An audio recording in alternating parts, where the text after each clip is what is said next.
Good morning, सलाम, नमस्ते, सत श्री अकाल। कैसे हैं आप सभी लोग? उम्मीद है आप सारे लोग बहुत ही अच्छे होंगे। आज की इस वीडियो में हम बात करने वाले हैं जिन वर्कर भाइयों की अगर समय पर सैलरी नहीं मिलती है, वो यूएई में काम करते हैं, तो उन्हें क्या करना चाहिए। ठीक है, वीडियो पूरा विस्तार से देखिएगा। मैंने स्टेप बाय स्टेप इस वीडियो में बताया है कि आपके पास क्या क्या अधिकार हैं, क्या क्या राइट्स हैं, आप कैसे अप्लाई कर सकते हैं, कैसे आप अपनी सैलरी रिकवर कर सकते हैं, क्या क्या डॉक्यूमेंट्स आपके लगेंगे। सारी प्रॉब्लम, सारी सॉल्यूशन को मैंने इस वीडियो में इन्वॉल्व किया है। ठीक है, वीडियो को पूरा देखें, कहीं पर भी स्किप ना करिएगा, ताकि कोई भी इंपॉर्टेंट चीज़ बताता हूं तो वो आप लोगों से ना छूटे। ठीक है, तो वीडियो को पूरा देखिएगा।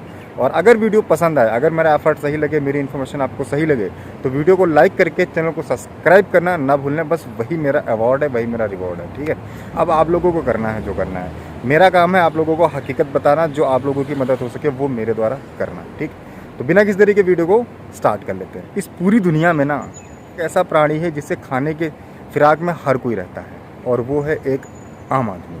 आम आदमी मेरा मतलब अरविंद केजरीवाल से नहीं है, मेरा मतलब है एक नॉर्मल पर्सन, जो एक फैमिली मैन, एक मिडिल क्लास मैन, जो कुछ पैसे कमा के अपनी फैमिली को चलाना चाहता है, अपनी जीविका को पूरा करना चाहता है। उसे खाने के लिए पूरी दुनिया बैठी हुई है। ठीक है, पूरी दुनिया, वो अपनी कंट्री में रहे या किसी गल्फ कंट्री में जाए या यूरोप कंट्री में जाए, वो एक अलग बात है कि अलग अलग कंट्री के कानून अलग अलग हैं, उनके जो है उनके अधिकारों की रक्षा की जाती है, लेकिन प्रॉब्लम सबके साथ आती है। छोटी सी मैं बात कहूँगा, ज़्यादा लंबा समय आपसे नहीं लूँगा।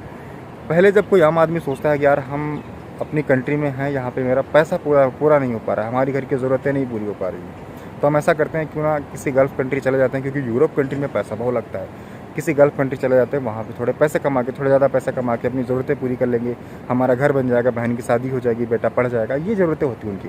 उन्हें अमीर नहीं बनना होता साहब, उन्हें सिर्फ़ और सिर्फ अपने घर की ज़रूरतें पूरी करनी होती हैं, और थोड़ा सा रहना खाना अच्छा करना होता है, दैट्स इट। और उन्हें इससे ज़्यादा कुछ नहीं चाहिए होता। उन्हें अमीर बनना होता तो वो बिज़नेस करते हैं। ठीक है, वहाँ तक वो सोच ही नहीं पाते। अब वो जैसे ही ये चीज़ सोचते हैं ना कि मुझे जाना है, अब वो जाते हैं किसी एजेंट के पास। एजेंट तो पहले वहाँ पे बैठा रहता है कि हाँ भाई कोई आया तो हम उसे, समझ रहे हैं आप। ठीक है, उसके बाद में मान लीजिए किसी भी कारणवश कैसे भी कोई एजेंट सही मिल गया, उसने भेज दिया किसी कंपनी में कि जहाँ आप यहाँ पे जाइए।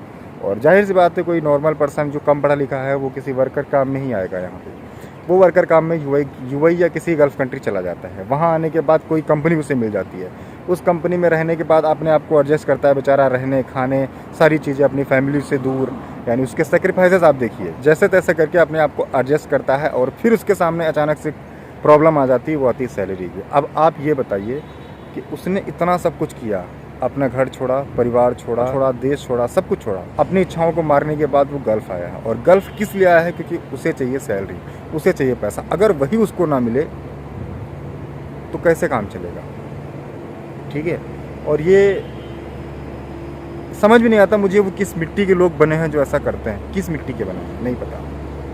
ठीक है, तो चलो खैर मुद्दे की बात कर लेते हैं। ये थी हमारे वर्कर भाइयों की, जो मैं फील करता हूँ वो मैं बताता हूँ। ठीक है, आप लोगों का समय बर्बाद हुआ हो तो माफ़ी चाहेंगे। अगर वर्कर को यूएई में सैलरी नहीं मिलती है, ठीक है, तो उसे क्या करना चाहिए, कौन कौन से नए कानून आए हैं। अगर यूएई में किसी भी वर्कर को समय पर सैलरी नहीं मिलती है तो उसके लिए क्या कानूनी प्रक्रिया है, क्या उनके कानूनी अधिकार हैं जिससे वो लगाकर अपनी सैलरी को हासिल कर सकें। तो सबसे पहली प्रक्रिया आपके पास ये होती है कि जब भी आपकी सैलरी ना मिले, तो सबसे पहले जिस कंपनी में आप काम कर रहे हों, कैसे ना कैसे करके उस एम्प्लॉयर तक या फिर जो वहाँ का मैनेजमेंट अथॉरिटी है उस तक ये चीज़ पहुँचनी चाहिए। उसको आपको इन्फॉर्म करना होगा कि देखिए सर, मेरे इतने दिन हो गए, मेरी सैलरी मुझे प्राप्त नहीं हुई है। ठीक है, उसके बाद के जवाब का आप इंतज़ार करिए, वो क्या बताते हैं आपको। 10 दिन, 15 दिन, 4 दिन, 1 महीना, 2 महीना, हो सकता है उनकी कोई प्रॉब्लम्स हो किसी भी कारणवश, या फिर उन्हें ना पता हो। ये भी हो सकता है कभी कभी कि इतने सारे एम्प्लॉयज़ होते हैं, किसी कारणवश आपकी सैलरी नहीं आ रही, वो शायद उनको ना पता हो। ठीक है, ये भी प्रॉब्लम हो सकती है। अच्छा, अब आपने उनसे बात कर ली, उनको इन्फॉर्म कर दिया। ठीक है, ऑनलाइन आपको एक मेल करना है एचआर ऑफिस में, जो आपका पीआर हो, उसकी रिसिप्ट आपको अपने पास रखनी है। ठीक, मान लीजिए कि मेरी सैलरी नहीं मिल रही है, और से मेल करवा लीजिए, एक कंप्लेन मेल करनी है आपको। ठीक है, उस मेल का स्क्रीनशॉट रख लीजिए, जिसको आपने किया है, जिस टाइम पे आपने मेल किया है उसका स्क्रीनशॉट, एक रिसिप्ट अपने पास आप रखिए।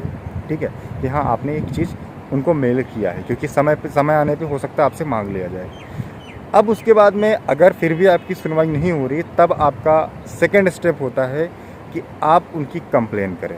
ठीक है, जो विभाग है लेबर लॉ, जिन्हें कहते हैं लेबर कोड। हेल्पलाइन होती है, ठीक है। हेल्पलाइन के नंबर मैं आपको डिस्क्रिप्शन में डाल दूँगा, आप वहाँ से कॉपी कर सकते हैं, ठीक।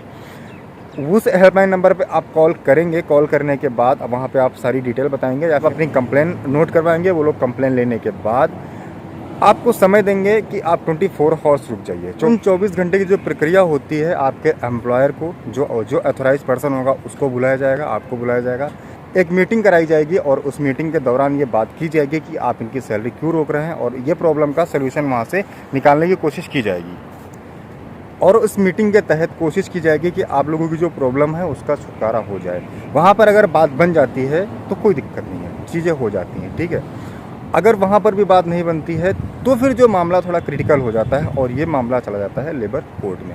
अब लेबर कोर्ट में सुनवाई होती है, आपको जाना पड़ता है, उनको भी आना पड़ता है, सारी चीज़ें होती हैं, ठीक है। केस लेबर कोर्ट के अंदर चला जाता है, वहाँ पे जांच होती है कि क्या सही है, क्या गलत है, किसकी गलती है, किसकी नहीं गलती है, क्यों सैलरी रोकी है।